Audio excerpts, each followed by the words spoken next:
Okay, dear friends, if you're watching this, it's because you probably just watched my brief overview of how 2D vectors work.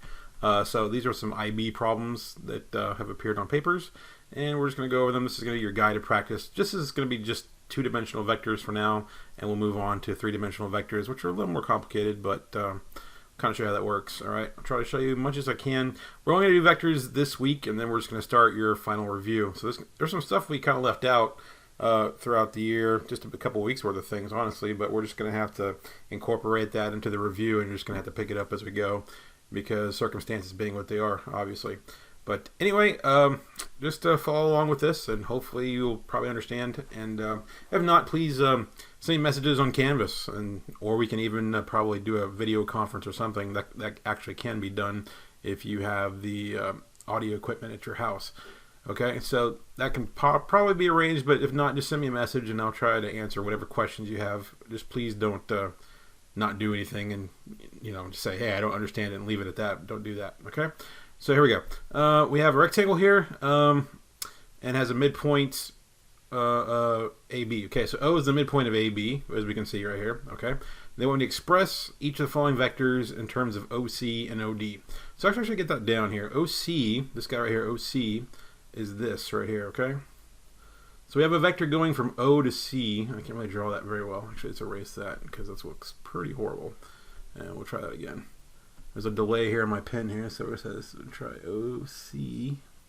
So we have a vector going from O to C. So remember, vectors have magnitude and direction. This direction is going from left to right upward, okay? Very important that you understand that direction is important, okay? And we have OD right here, which is going here from right to left, going upward this way. So that's OD.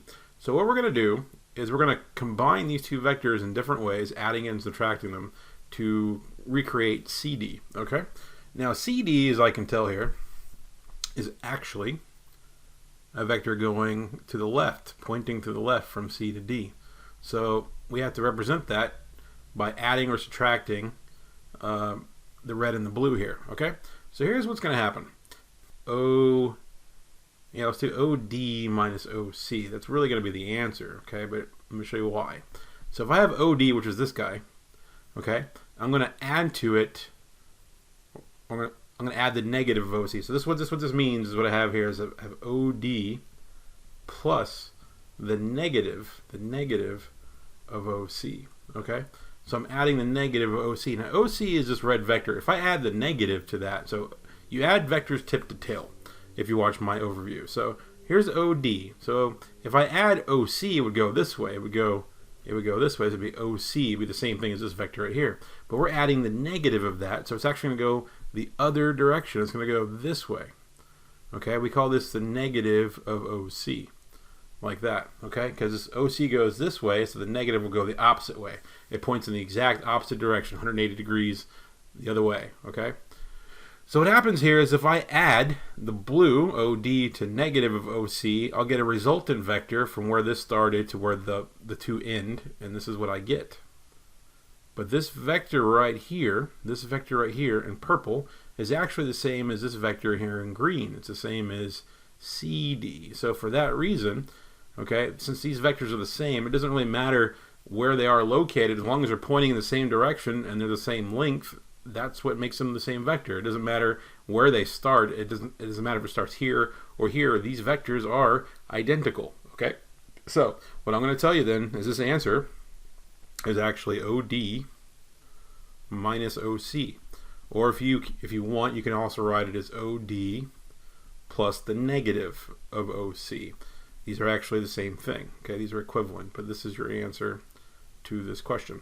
Kind of convoluted explanation, but that's how that works, okay? So we're adding the negative. So we add vectors tip to tail. When I say that is if I say this is vector A, if I call that vector A, and this is vector B,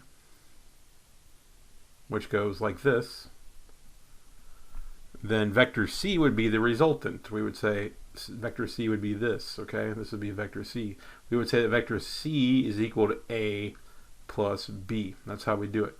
Let's get a clean slate here. Let's say OA. So OA, we have to represent this. Now, actually, as it turns out, that's actually only half of what I just had, okay? remember that when I added OD, this is at OD, plus the negative of OC, which is going this way, the negative of OC, that gave me this vector, which was CD, okay?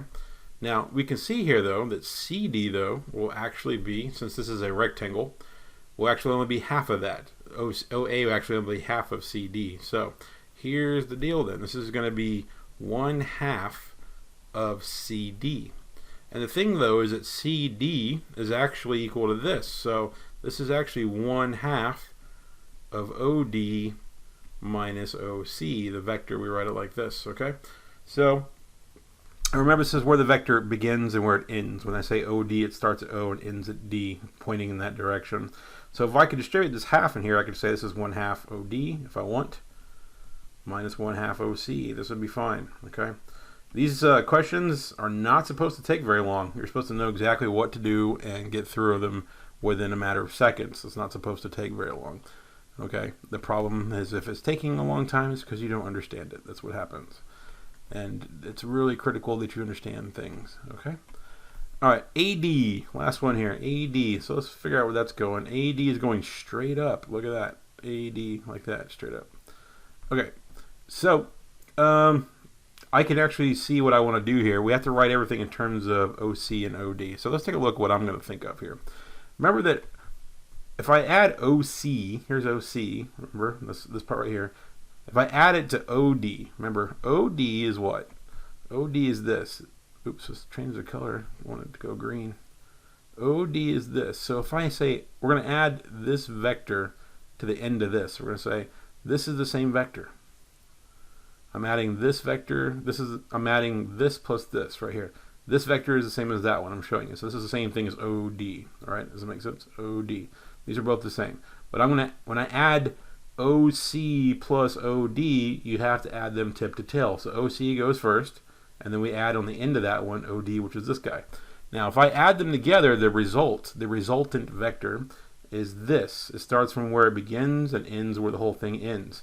Okay, so this vector right here is going straight up, and this vector right here is also going straight up. I can see that, but this is a rectangle, and because this is a rectangle, I have this property going on here where these two sides here are congruent, right? Because OD and OC are the same length, these angles are the same, and this right here is going to be exactly 1/2 of this. Okay, so what I want, this answer right here, is that half of the thing I got here by adding these together. So we'll just cut this in half. We'll say this is going to equal 1/2 OC plus OD added together. So you can also write it as 1/2 OC plus 1/2 OD if you want to distribute that. This is perfectly fine. So if I were actually to write it like that, here's what I'm telling you. I'll take half of this right here, and then I'll take half of this OD right here, about like that. And then when I draw it straight up, it'll be the same vector as this guy right here. Okay? If that makes sense. And for some of you, it might make perfect sense, and for some of you, it may not make any sense at all. So, like I said, you're going to have to review that, okay? And figure it out, please. Look at YouTube, figure it out from somewhere if you're not understanding what I'm doing, okay? It's so critical that you just don't let it go. All right. So, here we go. We got this one here. All right. As I told you in my overview again, you can write vectors, coordinate vectors we call these, I and j, okay? Their unit vectors go along the x-axis and and the y-axis respectively. So when I write I, when I say a vector is like 1i plus 1j, if I say that's the vector p or something, okay? The vector p, what this means is that it's going 1 in the x direction, the components are, and going 1 in the y direction. So the resultant vector will start from here to here. You add those components together, this would be called vector p. That's what this means when I say 1i, 1j. I is just 1 in the x direction, and j is just 1 in the y direction. So when I say 2i, what I have now is I'm going 2 in this direction, and I have still 1 in this direction. So now in this case, I would get a vector called p that's doing this. Okay, So that's kind of what that means. These are just components. When I say 2i, I'm going 2 in the x, and when I say 1j, I'm going 1 in the y direction. Okay, so that's what that means. All right, so here we go. Find. So they tell me the vector u is this and the vector v is this. They want me to find u plus 2v. Now, in IB, they tend to write these vectors in matrix, okay? So we write the matrix as xy, is what we do. So this is the x component, and this is the y component. So we say 1, -1 in the x component, and 2 in the y component. We call it like that. So this vector right here can be written this way, is what I'm telling you. So what I'm going to do here is add 2 times v, and v is this right here. So I got 3 and 5. So I got 3 and 5. So I'm going to do this. I'm going to say, okay, this is -1 plus 2 times 3. Okay, so this is basically 2 times 3, which is 6, minus 1, which is 5. And then I got 2 times 5, which is 10, plus 2, which is 12. Okay, so what I have here is 5 and 12, which I can write as 5i plus 12j. This is the same thing. We're going literally 5 in the x direction and 12 in the y direction. So what happens is I have a resultant vector. And what do they call that vector? They just call it u plus 2v. And this is my resultant vector, u plus 2v. That's what that means. So I'm writing in terms of I and j. And there you go. Okie doke. A vector w has the same direction as u plus 2v. So we have another vector that's going in the same direction. Okay. Now, how far is it going? I don't know. But how long is u plus 2v? This will be called the magnitude. Okay. We have another vector that has a magnitude of 26 going in the same direction, is what they're telling me. And they want me to find the vector components of this new vector called w. Okay. So here's what's going on. Let's actually find the magnitude of u plus 2v, which is how long this vector I just created was. How long is this vector that I just made in this answer here? So we call this the magnitude of u plus 2v. It's like an absolute value symbol. When we see that absolute value, what they're asking for is a magnitude. How long is the actual vector? That's what a magnitude is. And this is really straightforward because it's the Pythagorean theorem. This is actually a right triangle right here. So I'm going 5 in this direction, 12 in this direction. So what this is 5 squared plus 12 squared. I'm trying to figure out the length of the hypotenuse here of this right triangle. How long is this vector? So I'll take the square root of that. So what I have here is 25 plus 144. That's the square root of 169. So what this equals now is 13. So I actually know that the vector I have to start with here has a length of 13. Now there's another vector in this question. Another vector they're calling w, which is going in the exact same direction as this one, but its magnitude is 26. Its magnitude is 26, which is twice 13. So I have another vector called w, which is actually going twice as far. And this vector is called w, twice as far. Okay? But that means its x component is going twice as much as 5, and this y component is going twice as much as 12. So this is going to be 10 and 24. That's one way you could do that. So when I'm writing this in terms of I and j, I could say the vector w is going to have a x component of 10 and a y component, or j component as they call it, of 24. So we could write this answer like this in terms of I and j. This would be your answer. This is not the only way to get the answer, but that's the fastest way to get this answer. Another way you could get this answer is to create a unit vector. Okay? And a unit vector is a vector of length 1 unit. That's why it's called a unit vector. So if I wanted to first find a unit vector, I wish I had some more colors here. Let's see. Let's use something gold. Okay. If I want to get another vector right here that's 1 unit long only, this thing right here, then what I'm going to do is I'm going to say, okay, I'm going to divide the components here of the vector I already have. Okay, I'm trying to get a vector going in the same direction that's only 1 unit long. I'm going to divide the components I already have by the magnitude of this. So the magnitude of that vector is 13. So I'm going to divide this by 13 and this by 13. This will give me a vector of exactly what? 1 unit. So let's do that. So I have a unit vector. The unit vector has these components. It's 5 over 13i plus 12 over 13j. Now what I want to do, since that vector is only 1 unit, I need to get another vector that's got a magnitude of 26 going in the same direction. So I will multiply this entire thing by 26. Why? Because if I multiply the unit vector of 1 unit by 26, I'll get a vector that's exactly what? 26 units long, since I'm multiplying 26 by 1. So I have to multiply each component by 26. When I do that, 26 divided by 13 is 2. So I'm just basically multiplying the 5 and the 12 by 2. And what I get is going to be 10i plus 24j. And that, of course, would be the same answer that I already got. This is pretty standard way of doing it when it doesn't work out, when the numbers aren't so clean. Okay, we can just tell that 26 is twice what 13 is.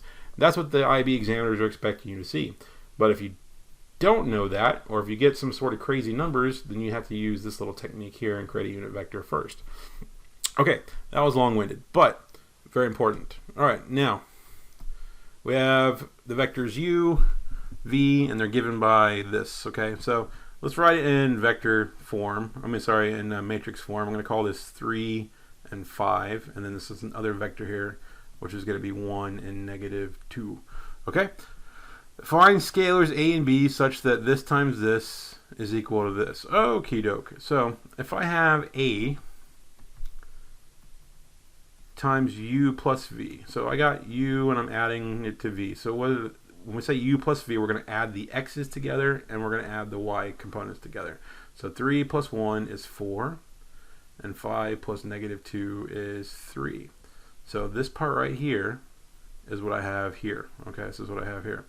All right, then this is going to equal, and they're telling me in this case the x component is 8 and the y component is b minus 2. So this is pretty straightforward now. Okay, I know that 4 times a equals 8. So a would have to equal 2. Then we're going to find the values of these scalars. A scalar is just a number that you multiply by this vector. So a is 2. We now know that b minus 2 is equal to a times 3. So I'm going to say that 3a is equal to b minus 2. Okay? But a is equal to what now? I already know that a is equal to 2, so this is actually 6. b minus 2, so b is going to equal 8. And these are the values of my scalars here. Okay? So the answers for here are 2 and 8. And that's it. Okay? Very easy question if you know what you're doing. Okay. So what I have in this problem is a triangle, ABC, defined with this following information. Okay, so they tell me this vector here, OA, is 2, negative 3. So we're going to start here at O, which is where the origin is. I'm going to go over to the right by 2 and down by 3. So that means that this is where O is, and this is where A is going to be. So this is the vector OA. That's what they're telling me right here. Okay. And then from A to B, we're going to go 3 and 4. So we're going to go 3 in the x direction. And then from there, we're going to go up 4. So these are independent vectors, but they're getting added together. So what I have now is another vector from A to this point, which is now called B. So this is going to be AB. Okay? We're just going 3 in the x and 4 in the y. Okay? So we're finding the coordinates of O, we have the coordinates of A, we have the coordinates of B. And here's the kicker. Here's the good stuff right here. They're going to give me a scalar product. This is also called a dot product because of the dot. But the answer to this will be a scalar. This is a number, so it's called the scalar. So it's called the scalar product, dot product, same thing. And they're telling me this right here is equal to 0. When your scalar product is equal to 0, that means these two vectors are orthogonal. And the orthogonal is a fancy word that means perpendicular. When your scalar product is 0, it means the angle between them, the two vectors, is 90 degrees, which means that they're perpendicular to each other. Okay, so BC is parallel to 0, 1. A lot to ingest here, but 0, 1 is a vector going straight up. It's going 0 in the x direction and 1 in the y direction. So we're starting here, we're going just straight up by 1. So this is the vector 0, 1. I've drawn it. Okay, and AC, from A to C, this is where you start the vector, this is where you end the vector. Whereas we're starting at A, we're going to go straight up along this line somewhere, and somewhere on this line there's going to be another point called C. Now I don't know where that point is. It could be like right here. And then what I have here, what's supposed to happen, is I'll get a vector, let's change color here to something like this. I'll get a vector here called BC, and what's supposed to happen is this angle between AB and BC, as they say, should be 90 degrees because they're orthogonal. Now the question is, okay, draw an accurate diagram, but I can't really draw an accurate diagram because I actually do not know the coordinate of C. I just guessed off the top of my head, which is not a good idea. So how do I actually find that coordinate of C? Well, the great thing about this is that the coordinate, I already know the x-coordinate of C. The x-coordinate of C is going to be 2, because that's the x-coordinate of A. And AC is what? Just a vertical line from each other because it's parallel to 0, 1. So I already know this is going to be a 2. It has to be a 2. What I don't know is the y component. Okay? So we're going to use this. This is all we need here. So here's the deal. AB I have. I got this vector, and BC I don't know. So let's take a look at that. So I know that AB already, from A to B, this is where it begins, this is where it ends, is 3, 4. So to find the vector BC, I will have to take where it ends and subtract where it begins. So it's going to be C minus B. You can do this with any vector. It's just always where it ends, that coordinate, minus where it began. Okay? So this technically right here is B minus A, if you want to think of it like that, okay? It's really this coordinate, whatever that is, okay, minus this coordinate. If you were to do that, take this coordinate and subtract this coordinate, you would get 3, 4, I promise, okay? So here's the deal. Here's the deal. C, I don't know. What I know about C, though, is that its x-coordinate's got to be a 2. Its y-coordinate, I have no clue. Okay, we'll just call it y. Okay, let's actually erase that. We'll call it a y since I don't know what it is. And then we'll go back to these pens here. So we'll call it a y. And I'll subtract b. Now b I now know. I know right here is going to be 5 and 1. I already know this coordinate. I can see that. So it's going to be 5 and 1. So here's what I got. I got BC, this vector, is going to be 2 minus 5, which is negative 3. Okay? And then y minus 1 will be the y component. Now this is logical because from here, if I go from B, let's do this in a different color, so I don't have that many colors here, green, dark green, I have to go back 3. That's why this is negative 3. But now I have to go up some undisclosed amount, and we're going to call that y minus 1. Okay? That's really what's happening. So here's the deal. Here's the kicker. We're going to use this scalar product to find the answer. So the scalar product is found this way. If I have a scalar product of A, B, and BC equaling 0, what this means is I'm taking the scalar product of 3, 4, which is AB, and negative 3, y minus 1. And this is a dot. This is called a dot product or a scalar product. Okay, it's the same thing. And this will equal 0. But how do you find a dot product or a scalar product since they're the same thing? You're going to take the x's and multiply them together. And you're going to add the product of the y's. And what I have here is 4 times y minus 1. This will still equal 0. And now we can solve for the y coordinate. It's pretty easy. So this is now negative 9 plus 4y minus 4 equals 0.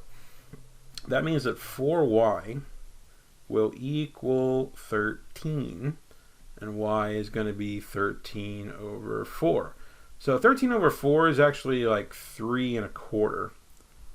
Okay, so it's like a little bit past 3. So I kind of overshot actually a little bit. Let me erase this and draw it again. Overshot by, I don't know, maybe a half, which is a little too much. But here's where it should be precisely. Should be about 3 1/4, about right there, I guess. So this right here is where C should be located. And what I'm telling you is this angle will be 90 degrees, is what I'm telling you. So what does this triangle look like? I've drawn a lot of stuff here, right? I shouldn't have all this stuff. So let's get rid of my guidelines, and we'll just draw this triangle ABC. Let's go ahead and go back and erase these. So if I were doing a test and I drew all these lightly, just to understand, I could go back and erase them. These guidelines I don't actually need, okay? And these coordinates and all that stuff, and same thing here. So I'm just supposed to draw the triangle ACB as I go through this. This is what's supposed to happen. Now technically, if you had an intuitive understanding of everything that just happened, you could do this in about 2 or 3 minutes, this whole entire question. It looks like that's a lot, but if you know what to do, it's just clockwork, and this is a right angle, okay? This will be a right angle, and that's your triangle. That's your triangle ABC. It's a right triangle, quite literally, okay? So there you go. I could even tell you the lengths of all the sides if I wanted to. Those are just the magnitudes of those vectors, but yeah, you're not. They wanted to write down the vector OC. We already found that.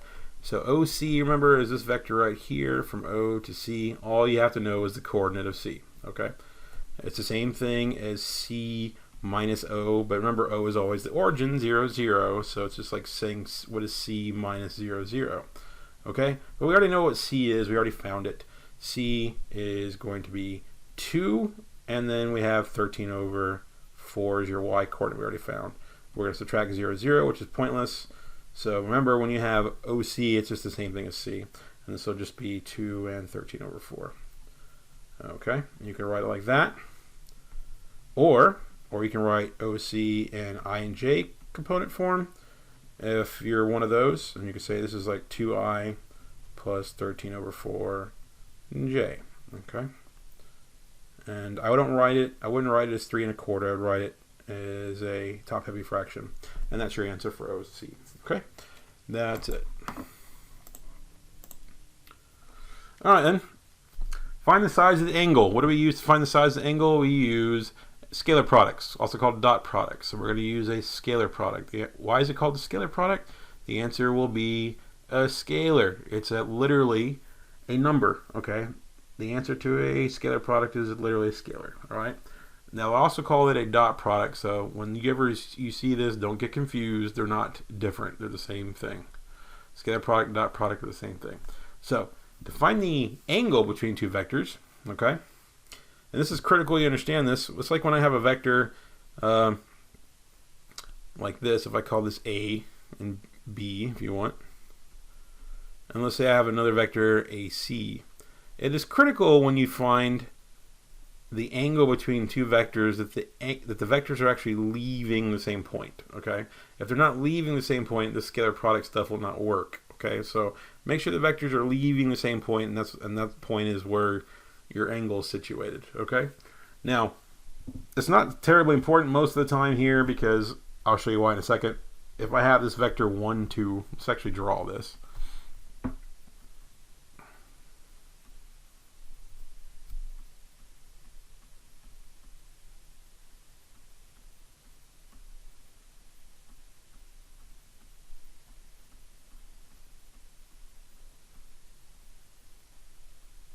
Okay, if I have this vector 1, 2, I'm just going to go from the origin. I'm going to go 1 to the right and 2 up.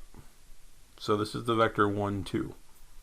And then I have the vector, what? 6 and negative 8. So if I go from the origin again, I'm going to go over 1, 2, 3, 4, 5, 6, and then down 8. 1, 2, 3, 4, 5, 6, 7, 8. Yeah, it's about right here. This is all guesswork. And this, okay?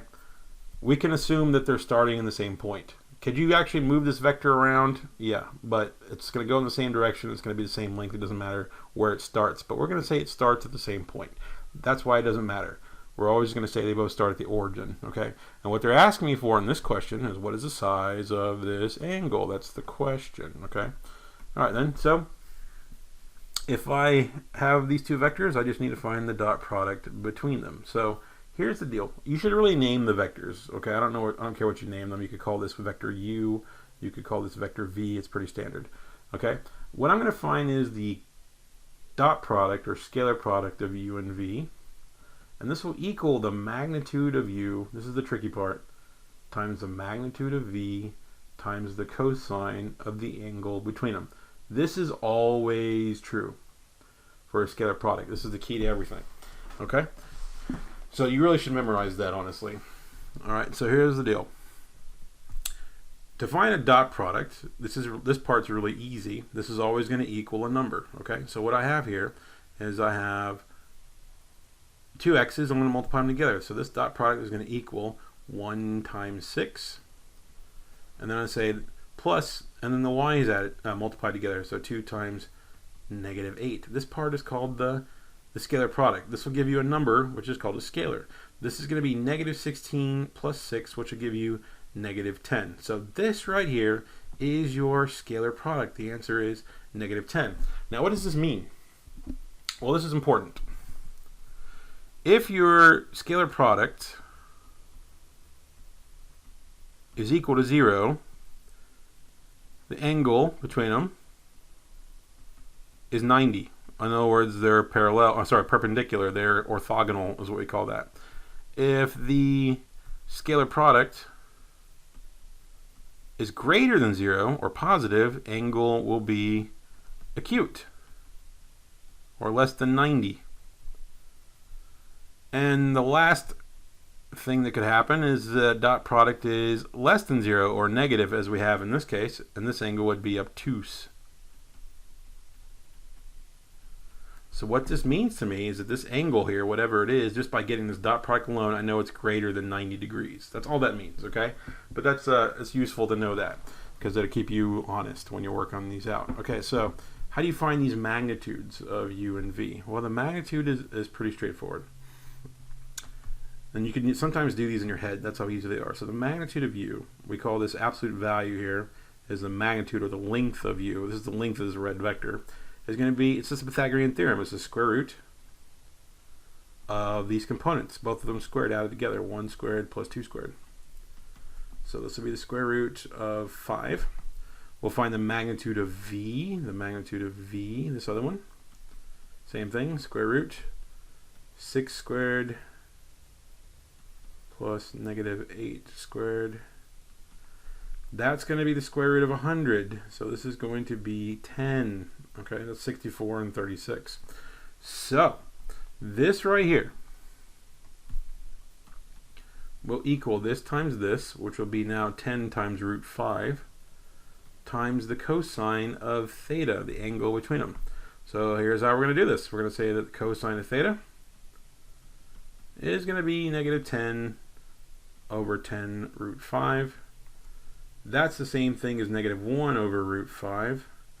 And theta itself will be the cosine inverse of that. And then we'll make the calculator do it. And leave this in degrees. Okay, make sure your calculator's in degree mode. And I'll consult the calculator. So I'm in degree mode. I'm going to go to trig, cosine inverse, negative 1 over root 5. And this will give me 116.6 degrees, I guess, about thereabouts. And that is, of course, obtuse, as I said it would be. So it's about 116.6 degrees. Oops. As soon as I write something, it doesn't like it.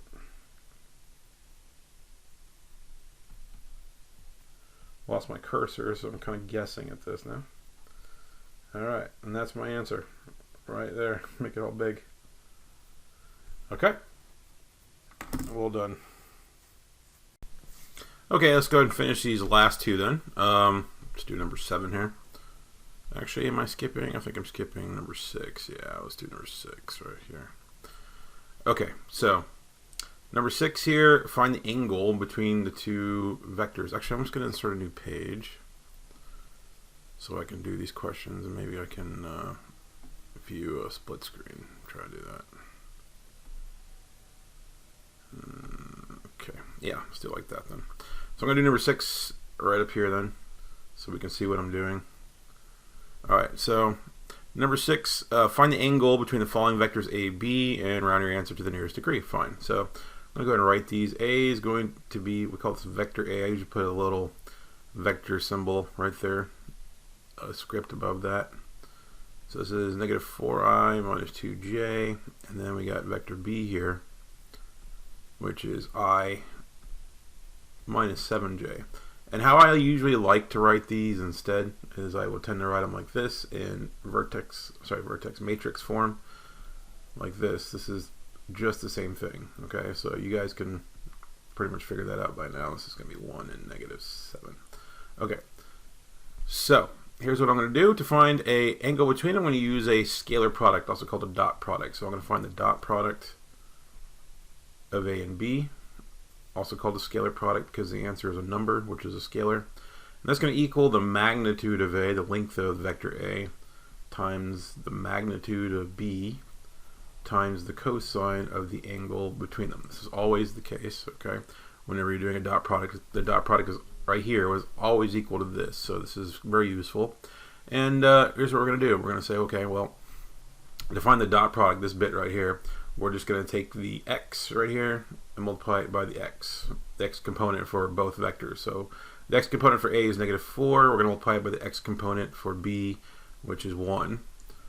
And then we're going to add, and we're going to say y times y. The y component for A is negative 2, and the y component for B is negative 7. So this part right here is your scalar product, okay? It's also referred to as the dot product in the United States, but the IB calls it a scalar product, okay?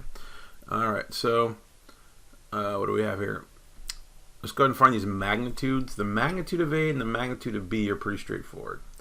The magnitude of A, if you treat it like a right triangle, is we're going to take the components of A, square them, and then take the square root of that. That's all it is. So it's going to be negative 4 squared plus negative 2 squared.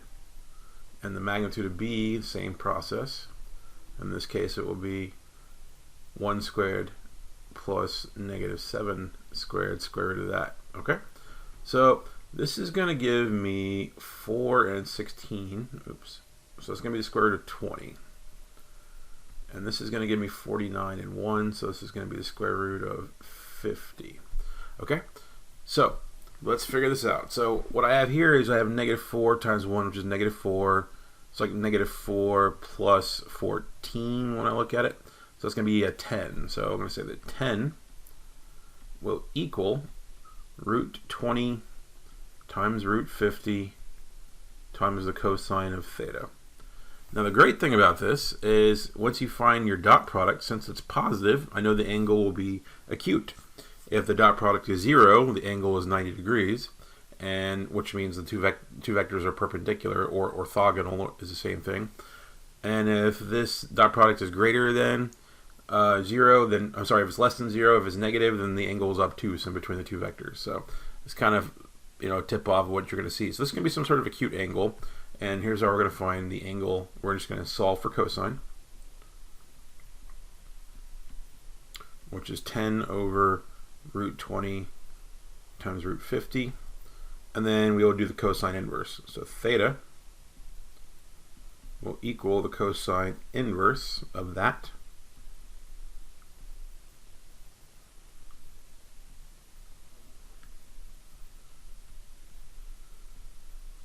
And then we'll make the calculator do the rest, okay? So calculator, here we go. Trig, cosine inverse, make sure you're in degree mode. And we're going to do control divide. And this is going to be 10 over the square root of 20 times the square root of 50.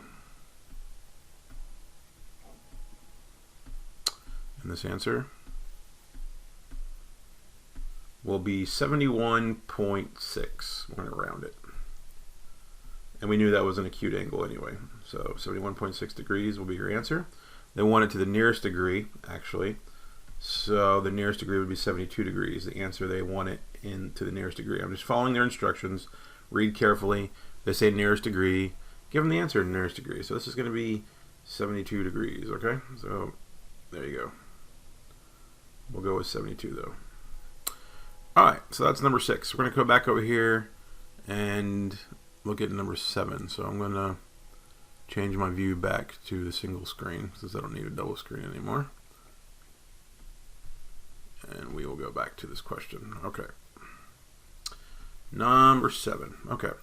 The two vectors are perpendicular. That's what it says here for two values of x. So, as it turns out, if the two vectors are perpendicular, their scalar product will equal 0. That's what it means, okay? Alright, so write down a quadratic equation that will satisfy the two values of x must satisfy. So, if this is true, if these two vectors are perpendicular, their dot product will be equal to 0. So how do you find a dot product? You just take the x component, which is the top one, and multiply them together.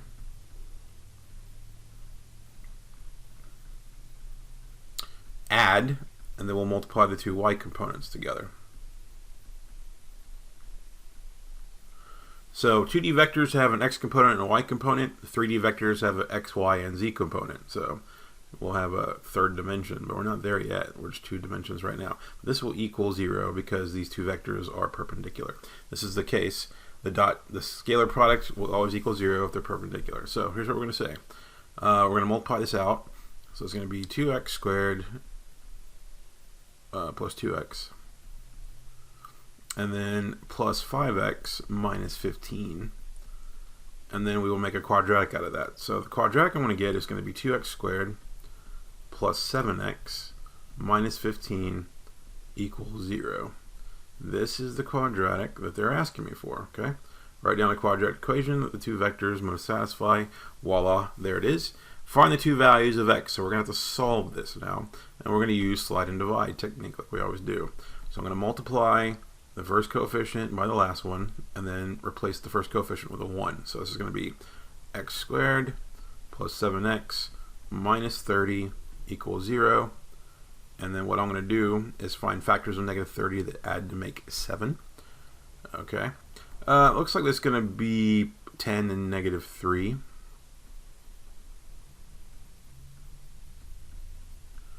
We're not done yet. That's the slide part. Now we have to go back and do the divide. So we're going to divide both of these by that lead coefficient that we had here, which was a 2.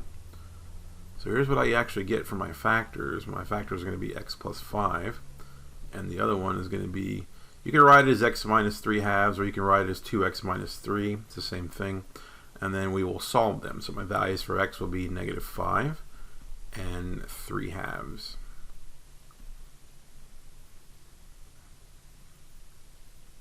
Okay, let's find the two values of x. And that was your answer. That's it. We're all done with number 7, so we're on the last one now.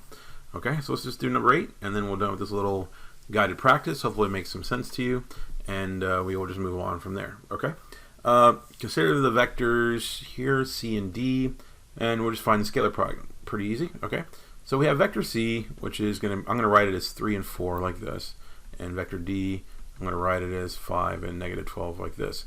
So if I want the scalar product or dot product of these two guys, we're just going to say this is going to be the x components multiplied together, 3 times 5, plus y components multiplied together, 4 times negative 12. And that's it. This is going to be 15 minus 48. Okay. And what is this going to be? This is going to be negative 33? I think so. Yeah, may or may not be wrong, but I think that's negative 33. And then that's your answer. That's your scalar product. What that means, since this is negative, is that the angle between the two vectors will be obtuse. That's very interesting. So, but they're not asking me for the angle, they're just asking me for the scalar product, and that's it. That's all you got to do. So, there you go. Okay. We're done with this, and we'll post another one by tomorrow, probably. Just give you some more practice, and then we'll move on to three-dimensional vectors, probably by Wednesday or Thursday. After this week, we're going to be done with vectors, and we're going to just start the final review through the entire month of April. We're just going to, there's a couple things we haven't really covered terribly well, mostly at the end of the calculus unit. That includes, what does it include? It includes velocity and acceleration optimization, and yeah, that's pretty much it. So we'll have to kind of incorporate that in our review. We don't have time to go over it as a standalone unit. So we'll just kind of go from there. Thank you for watching this. Please work on your IAs, and we're just going to prepare for the tests, and that's all we can do. I don't know when we're going to go back to school, and right now it's not even certain we are going to go back to school. So we're just going to play it by ear and do the best we can, and I appreciate your patience. Thank you.